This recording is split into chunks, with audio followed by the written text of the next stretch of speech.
is actually pretty cool. So let's take a look at these, alright? Here we go. Your heading for today is Solving Linear Inequality Systems.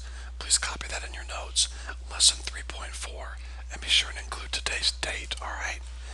Now, lesson 3.3 is word problems, okay? And so we will be covering lesson 3.3 at the end of the chapter, okay? So your heading today is Solving Linear Inequality Systems, lesson 3.4, and be sure and include today's date. Like usual, let's start off observing what a linear inequality system looks like, okay? Let's take a good look at these so you can figure out what they look like, and I'm pretty sure you guys have done these before, so here we go. Instead of my typing these, let's look in your book. The reason for this is because they really do come in many different shapes and sizes, and I would like you to see all of those different types, okay? So grab your books, please. If you have to pause the video, fine. If you don't, that's fine. But please grab your books and turn to page 148, alright? 148. Now, for example, take a look at number 7. Now notice, of course, number 7 has the typical bracket on the side, but we have 3 inequalities. The first one has a y and an x. The second one has just an x. The third one has just a y. But notice they are all inequalities. Do you see that? So sometimes the inequalities within a linear inequality system, sometimes the inequalities will have 2 variables. Sometimes they'll have just one, like number 7 does, okay? Sometimes there'll be 3 of them, okay? Sometimes there'll be 2. Look over at number 29, the next page, number 29. Number 29 has 4, okay? And so I'm not going to write all those out for you, but there's 4 inequalities, okay? All of them have 2 variables, x and y. X and y, x and y, x and y. So as you can tell, linear inequality systems come in different shapes and sizes. But the key is this: they are all linear and they are all inequality. Now, Mr. Earhart, how do you know they're linear? Because of the exponents. If this said y is greater than x squared, that would be a quadratic inequality. Remember quadratic equations from Algebra 1? You really should. X squared minus 3x plus 5. Y equals, that'd be a quadratic. You graphed those in Algebra 1. Remember that they're parabolas, and you found the vertex, all that stuff. So that's how you know whether or not you have a linear or quadratic or a cubic or a quartic type of function. We'll get into those. We'll get into all those before the year's over, but these are linear because the exponent right here is a 1. So they're all linear and they're all inequalities, okay? And so these are examples of what linear inequality systems look like. Now, I want to take a second and compare linear systems with linear inequality systems, okay? Please watch this very, very, very carefully. If I asked you to solve this linear system here, I'm just making this up right now on my own, so give me a second to do that, okay? If I asked you to solve this, now I'm doing this in my head. I think the answer to this is 1, 1, I believe. 2 minus 3, negative 1, negative 1. Yeah, that's right. If I asked you to solve this linear system right here, you would get 1, 1. Now remember, you could graph them to find your answer, or you could use linear combination like we've learned, or you could learn substitution like we've learned. Any of those methods would solve this. My point is this. Are you ready? Number 1, you got out one answer.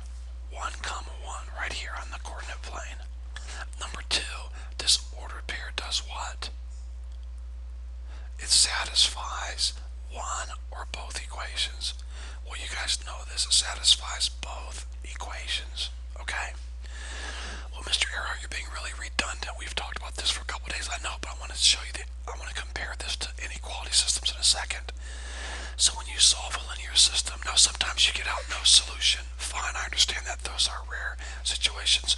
Sometimes you get out infinite solutions. I get that. Those are rare situations most of the time. When you solve a linear system, you get out one ordered pair, okay? But now let's compare that to linear inequality systems, guys. Come on, think about this. Let me put that back up here. thing that this answer, what's the main thing this answer has for you right here? It satisfies both equations. You cannot have an answer to this unless it satisfies both equations. Well, let's apply that now to a linear inequality system. Let's say like number 11 in your book. Number 11 is y is greater than negative 1. Excuse me, x is greater than or equal to negative 3. And y is less than or equal to negative x plus 1. Now, are you kidding me? Guys, think about this. What is the answer? What satisfies this right here? All numbers that are greater than negative 1, right? Y is greater than 1, so you would go to y, negative 1, put a dotted line there. And all the answers, all of the numbers that satisfy negative 1 are up here on the coordinate plane, are they not? You guys know that. And by the way, if you're lost, now you're seeing why it's so important to not get behind in math. You cannot get behind. I'm not trying to scare you. I'm just telling you, math builds.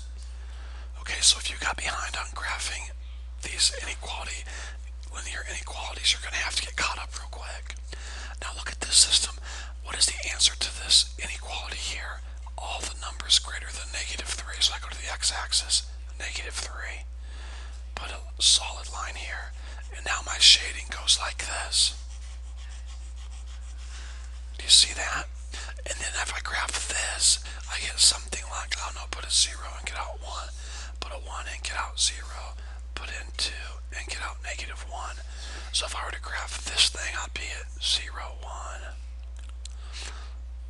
1, 0, and 2, negative 1. So now I've got this line right here, cutting through all of this mess. And if I tested 0, 0, it would pass. So I would shade down. So I've got this line here saying to go this way. I've got this line here saying to go upward. And I've got this line here saying to go downward. Look, guys, when you solve a linear inequality system, you are not going to get out an ordered pair or some really nice, pretty answer. The best we can do is come up with a shaded area that all of the lines agree with. Do you see what I'm saying? Because just like a linear system, you have to find an answer like 1, 1 that satisfies both equations. Well, you've got to find an area that satisfies all of your inequalities. And so when we say we're going to solve these, we're going to solve them by finding an area that they all agree in, and then that means all the ordered pairs in this area right here are your answer. Anything that falls in this area, alright? So, solving these will really not be as simple as doing a couple of steps and then voila. Is that spelling right? I'm not sure if that's spelling right. And then voila, we have an answer. It's not going to be that simple, okay? We're going to have to graph each inequality, each one, and find an area that agrees with all of the inequality graphs. Okay? This area will then be your answer. So you're not going to get out some nice, pretty ordered pair answer. It's going to be a graph. A graph will be your answer. Okay? Alright, moving on. So let's slowly work through 3 of these. And hopefully by the time we're done, you'll understand how to solve linear inequality systems. We're going to start off with a pretty easy one, just single letter inequalities. Then we'll work up to a more difficult one, and then we'll end with a really difficult one here, okay? So here we go. Let's solve this inequality system. Please copy this in your notes if you would.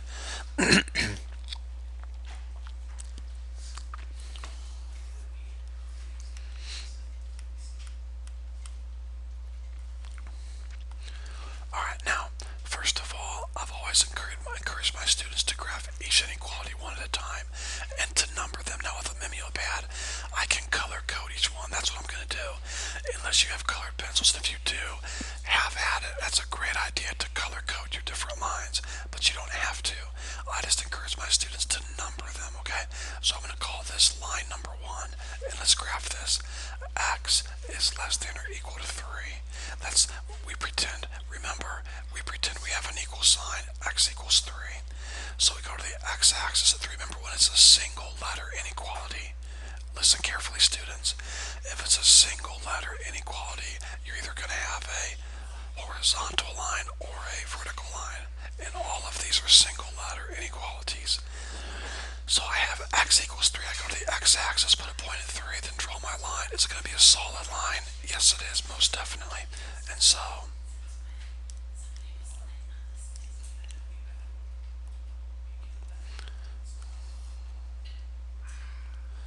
my line goes right here through 3.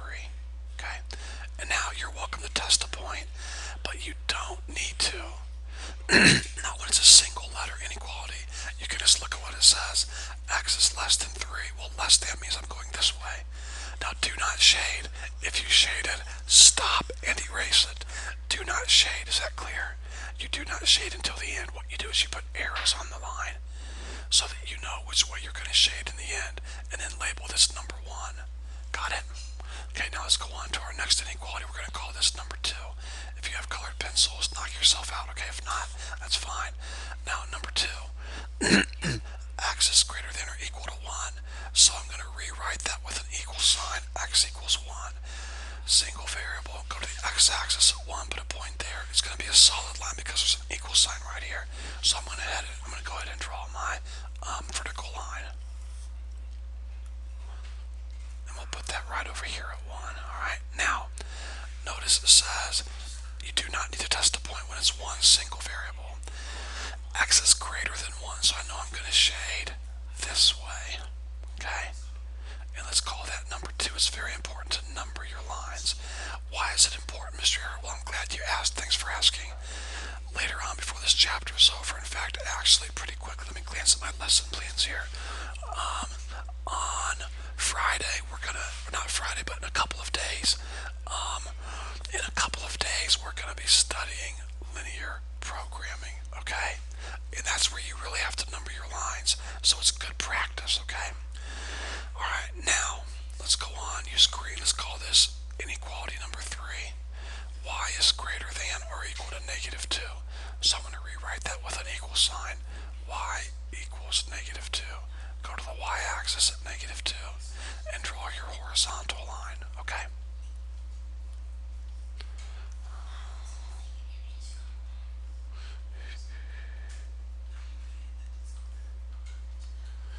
Alright, y is greater than, do you see it? Y is greater than negative 2, so you're not going to go down. That would be less than. Going up is greater, so we're going to go up. And we're going to call this line number 3. Now this is a pretty easy one because all 4 of these have one letter, so they can be graphed pretty quickly, as you can tell. And then lastly, blue. And we'll call this line number 4.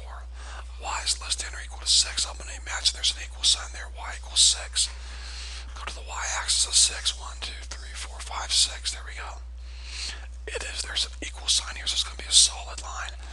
So we're going to draw a solid line, a solid horizontal line going through 6. And there it is. Y is less than 6, so we're going to shade down. Got it? We're going to call this line 4. Why I put a 3, I have no idea. Now this is going to be a pretty easy one to see where to shade, but a lot of these can be pretty challenging, okay? So really pay close attention. Now, first of all, I know red says there's really no method to do this. You can start wherever you want to, okay? For me, I see a black and a red line here. They're saying shade to the right, shade to the left, so I know for sure whatever we do, it's going to have to stay somewhere in between these 2 lines. Okay, I've got that much. Now you might want to watch me do this before you start shading, okay? Now my 2 horizontal lines say above the green and below the blue. So I've got to break out my eraser here or my white pencil, and I've got to get rid of this stuff here because I want to stay down here below the blue line, and I've got to stay above the green line. So I'm also going to get rid of some of this too, alright? There we go. I probably should not have used that because you can't see the actual coordinate plane.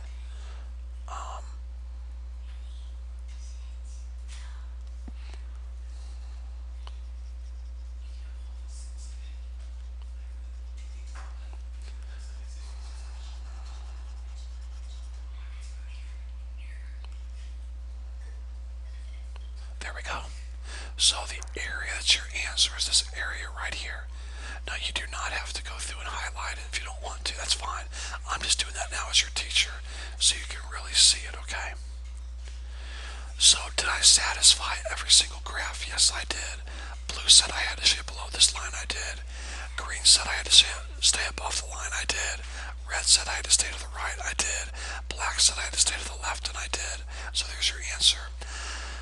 So all of the ordered pairs that fall in this region are an answer to this system. Isn't that cool? That's really neat. Now, also, because all of these lines are solid and not dotted, that means any ordered pair that falls on these boundary lines are also part of your solution. Now, if they had been dotted lines, that would be a different story, okay? If these were dotted lines, then all of the ordered pairs that fall right on the lines would not be part of your solution. Making sense? I hope it is, guys. Alright? So there we go. So pretty simple one. As you're seeing now when we solve these, we're not solving them by getting an actual numerical answer. We're solving them by getting an actual shaded area. Okay? Alright, moving on to our next problem. Now let's try this one. If you feel like you can work ahead, be my guest, but make sure you keep one eye up here on your own, please. We're not on your own. Make sure you keep one eye up here so that you can check your answer as you go along, okay? That's really, really important. Alright, here we go. Number your graphs and your inequalities, okay? We're going to call this number one. Thankfully, it is a single variable inequality. So I know I'm going to have either a horizontal line or a vertical line. Now it says here, x is greater than negative or equal to -1. I'm going to go just pretend I have an equal sign. Go to the x-axis at -1 and put my vertical line right there. Alright? So my vertical line will go right through here. And there we go. Now it says x is greater than -1. We're not going to go to the left. That's less than. We're going to go to the right. So I'm going to put an arrow going to the right, an arrow going to the right. I'm going to label this number 1. Alright, moving on to inequality number 2. Y is less than 2. Now you can work out if you want to or watch me. Y is less than 2. Well, first of all, I'm going to rewrite that with an equal sign. Pretend I have an equal sign. It's one variable, so I know I'm going to have a vertical or a horizontal line. I'm going to go to y equals 2 right here. And it's going to be a horizontal line because it crosses the y-axis.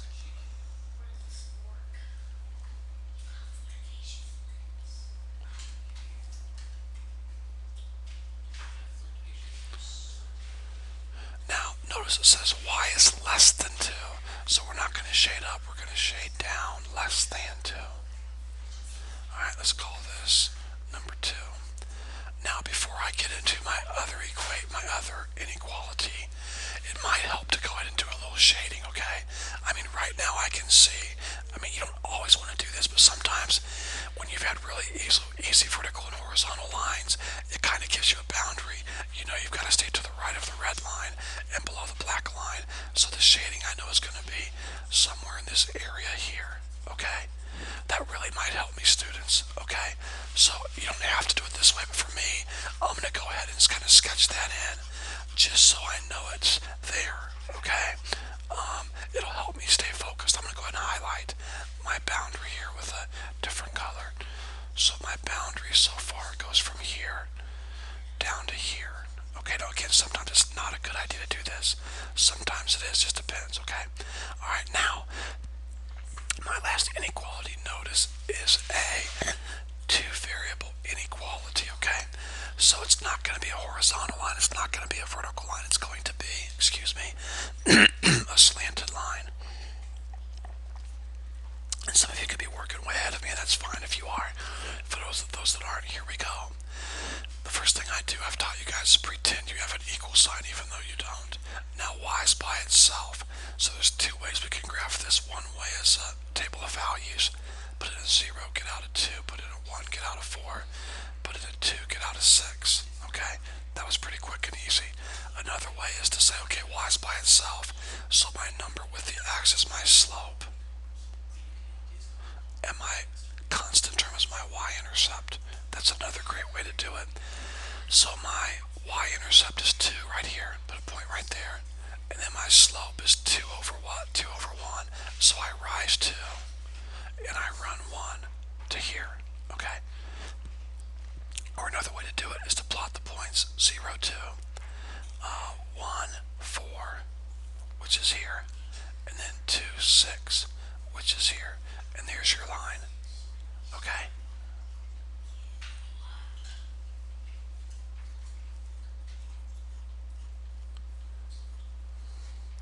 There we go, okay? Now we have yet to see where we're going to shade on this inequality right here. Inequality number 3. So it is not a single variable inequality, so we must test the point. Now here's 0, 0 right here. It's really not close to the ordered pair, so I am going to use 0, 0 to see where I'm going to shade at. So I'm going to test 0, 0. 0 is greater than 2 times 0 plus 2. 0 is greater than 2. Now that is not true, okay? That is not true. So this point right here, 0, 0, is false. So I'm going to shade up. Now guys, that's a real small area, but here it is. I've got to stay above this green line. I've got to stay to the right of the red line, and I've got to stay to the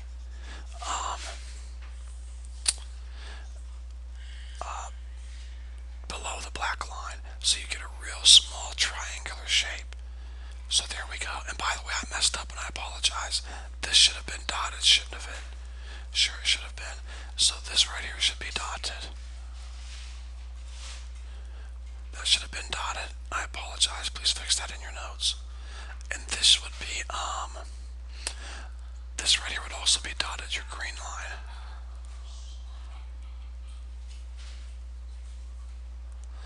But your small triangular area is your answer. So all the ordered pairs that fall in that triangular region would be your answer. Now, I want to show you something that might help you, okay? Watch this carefully, please.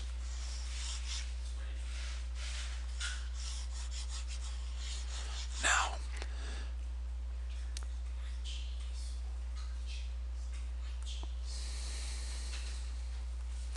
this is line number 1.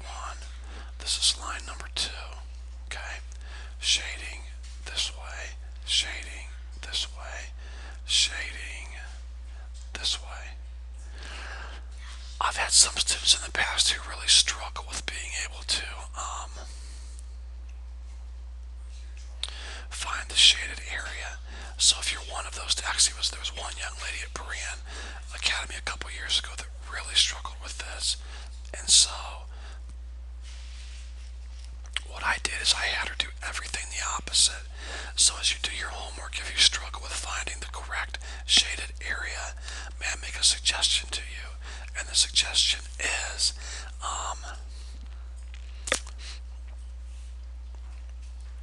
to shade the opposite of what you see. Now watch this. Watch how this happens.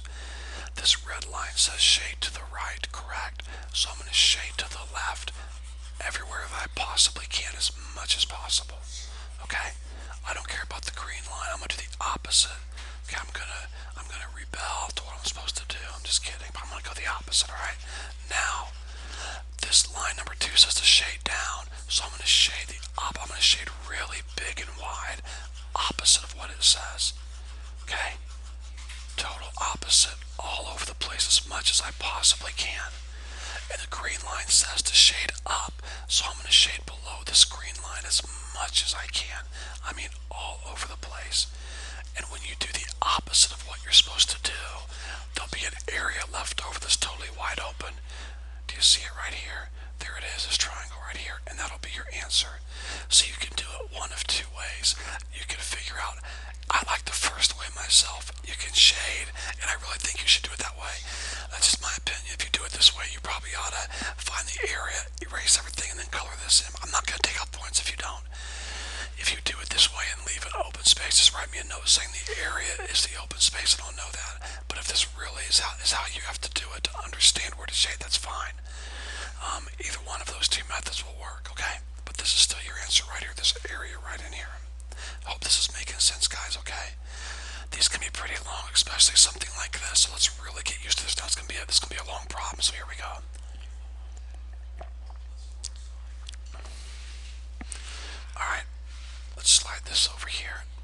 make this a little bigger so we have room to work. Now, let's take it one inequality at a time. Let's not freak out. Just pretend there's just one. Ignore the other two and just work on one at a time, okay? We're going to call this number 1. We're going to pretend we have an equal sign. Now, whenever you have an x, then a y, then an equal sign, then a constant term, you should think double intercept right away. Where the x is, I'm going to put a 0. And where the y is, I'm going to put a 0. 2 times 0 is 0. 0 minus 3y is negative 3y. Divide both sides by negative 3 and y equals 2, just like that. 3 times 0 is 0. 2x minus 0 is 2x. So I have 2x equals 6. Divide both sides by 2. X equals 3.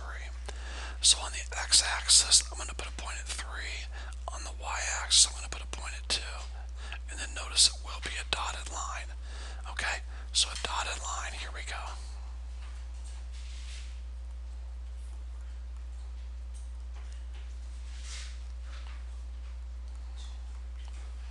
Pretty simple, not too bad, okay?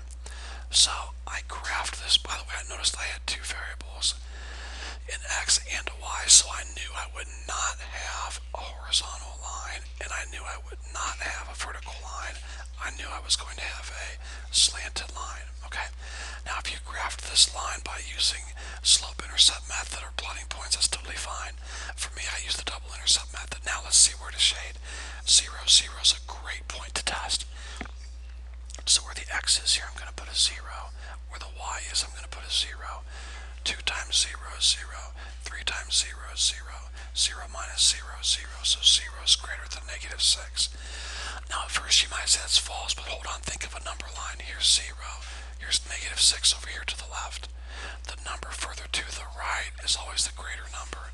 So 0 is greater than negative 6. So this is true. So we're going to shade down where this ordered pair is towards 0, 0. Okay? Alright, let's move on. Let's try the next inequality that we have to graph. Alright? We're going to color code that in red. We're going to call this, actually we should have numbered this line.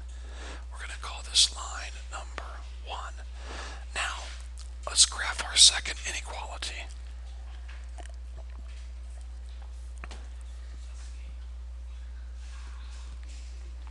Now, I'm going to pretend I have an equal sign even though I don't. I notice I have two variables, an x and a y, so I know I'm going to have a slanted line, okay? Where the x is, I'm going to substitute 0. 5 times 0 is 0. 5 times 0 is 0. 0 minus 3y is negative 3y, and this 0 right here should be a 3. So I copied that wrong, make that a 3. There we go. So negative 3y equals 3. Divide both sides by negative 3. We'll get a negative 1. So where the y-axis is, I'm going to put a point at negative 1. Now let's substitute 0 in for y, okay?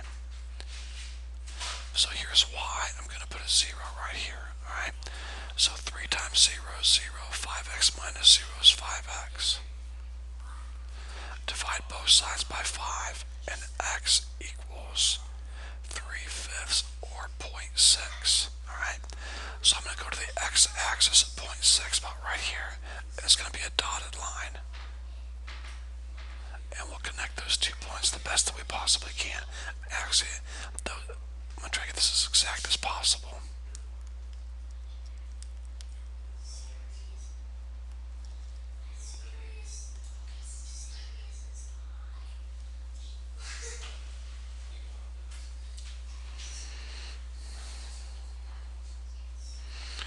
Okay, that's good enough. Now,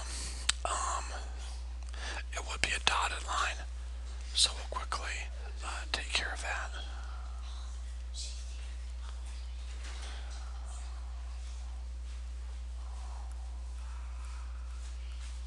Now, let's see what we're going to shade here. We can definitely test 0, 0. No problem with that. So I'm going to put a 0 in for x, a 0 in for y, 0 5 times 0 is 0, 3 times 0 is 0, 0 minus 0 is 0. 0 is less than 3, that's true. 0 is definitely less than 3, okay? So 0, 0 is true, it does work. So we're going to shade toward 0, 0, alright? This direction here. Now, like the last problem, I'm not going to say it always helps you, but sometimes it's not a bad idea to go ahead and get a little bit of an idea. So staying below the black line and staying above the red line, it looks like we're going to shade all of this area in here, okay? Now, I know that's not going to be our final answer, but at least I can get this area. This is where, this is 2. This is an area here where these two linear inequalities agree. Okay, right there. There we go. Now let's get that third line drawn, and hopefully that'll probably cut off some of this, and we'll have to erase some of this shaded area, but right now we know where 2 of the inequalities agree. I stayed above the red line, and I stayed below the black line, okay? Okay, last but not least, linear inequality number 3. There it is, okay? Here we go.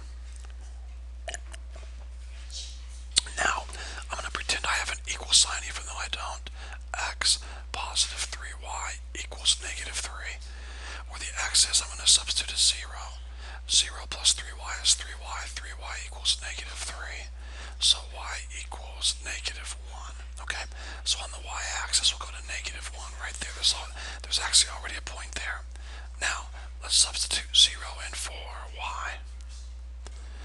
So x positive 3 times 0 equals negative 3. 3 times 0 is 0. X plus 0 is x. X equals negative 3. So on the x-axis I will go to negative 3 right here. Okay, so there's my 2 ordered pairs. Now it's going to be a dotted line, so I'm going to go ahead and get my dotted line on here.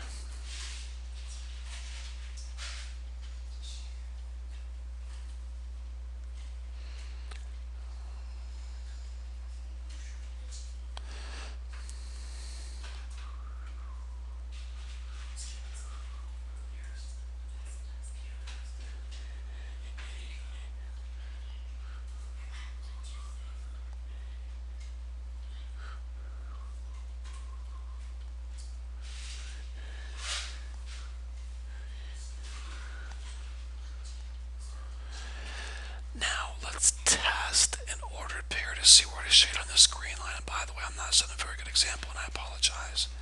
Number your lines. It is so easy to forget, but it's so important to do. Now 0, 0 is right here. I'm going to highlight it in green for you. So I'm going to test 0, 0. So 0 for the x plus 3, 0 for the y is greater than negative 3. 3 times 0 is 0, 0 plus 0 is 0, 0 is greater than negative 3. That's true. Think of a number line. Here's 0, here's negative 3. 0 is further to the right. 0 is greater than negative 3.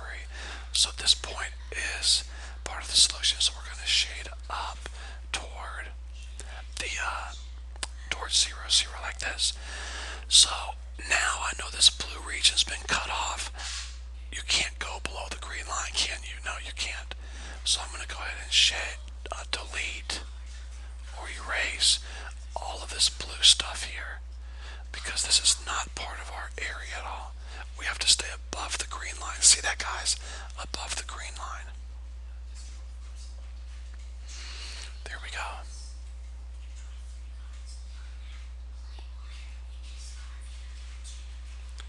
Now it might be a little more work or a little unorthodox, but if you're struggling with this method, then do the method that I taught you, okay? And that's where you shade the opposite of what shade the opposite of what every line says to do. And if you do that, you will end up with the correct answer. Okay? Now I don't want to make this video longer than it needs to be, but I'm going to demonstrate that again for a second time. It'll take me probably about 60 seconds. Alright? If I can scribble fast, I can do it fast, okay? I'm just going to use all black, alright? So here we go. The black line said to stay below it, so I'm going to shade above it, okay? So I'm going to go along the black line like this, and then shade above it. But when I say shade, I mean shade as high as you can, okay? You want there to be no doubt where you're shading. So I did the opposite. Now go to the red line. The red line set to shade above. So I'm going to shade below the red line. Alright? So below the red line as far as I possibly can. I'm doing the opposite of what I was supposed to do. You see how this is working? You should start to see this space right here, right in here, starting to open up, okay? And then the green line set to shade up towards 0, 0. So I'm going to shade below the green line. Alright? All over the place, there's no doubt. And whatever I'm left over with is they call it a feasible region when you get into linear programming, okay? This is your answer right here. I'm going to highlight it for you. So your answer is right here. All of the ordered pairs that fall in this region. Now does this region continue on and on?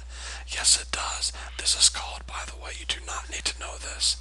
We're going to learn this later. It's called an unbounded region because there's a side right here that's not closed off. The shaded area continues on and on and on as this line continues to come, as this line here continues to come out. And this line here continues to go out. This area here will continue to go on, okay? It's an unbounded region. Now this back here, this was a bounded region because it was enclosed on all four sides. This was a bounded region because your little triangle here was enclosed on all the sides, okay? This is an unbounded region. Your answers, all the ordered pairs that lie in here are your answers. Now, of course, the actual lines themselves are not part of your answer because if you go back and look, all of these were dotted lines. All of them were dotted lines, okay? So any ordered pair that falls right on the dotted line itself is not part of your solution, but all the points in between here are. So we solved 3 of these. You're seeing how long they can be and how long they can take, okay? Now we're almost finished, but I want to tell you a couple things. I want to bring this video to a close by making some comments about special types of linear inequality systems. Alright? Is it possible to have no solution for a linear inequality system? Well, students, of course it is. My goodness, definitely. Let's say I gave you a system like this and I said x is greater than 5, x is less than or equal to -1. Well, that means, I'm not going to take time to do this, but you would have a vertical line going through 5 right here, and it'd be shading this way. You have a vertical line going through -1 this way, and by the way, this would be a dotted line here.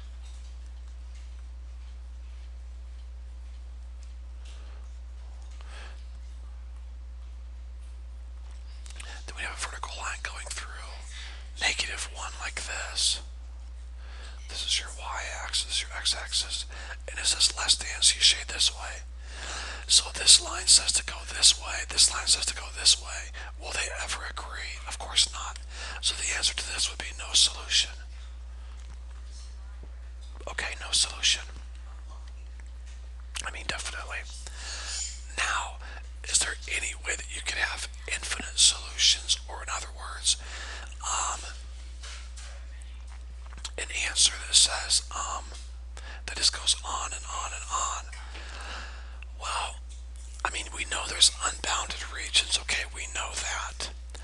And there would be in some situations a way to have probably infinite solutions. I can't think of an example now. Maybe there wouldn't be. I'm just trying to think. To be honest with you, I really can't think of an example where there would be infinite solutions, but some of you guys can think about this. This would be a good project for you to think about it and get back with me and let me know if you think of something, because if it just has just one line, it's either got to be shade to the left or shade to the right, and that in and of itself cuts off part of the coordinate plane. But either way, there is a possibility to have no solution, okay? That is definitely a possibility. So it's a special type of inequality system. And also, in closing, just reviewing, it's very important you understand where to shade on these types of problems, to number your lines. It's very important, because here's what we're going to do in the future. In linear programming, we're going to find where the lines are intersecting. Those are called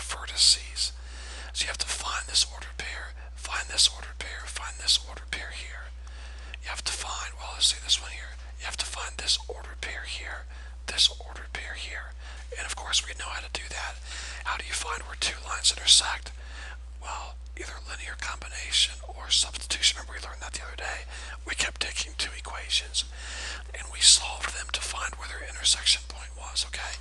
So we'll get into that later in linear programming, alright? But that's it for today. I hope this video has been a help to you. Make sure you understand how to solve these linear inequality systems. If you have any questions, never hesitate to call or email.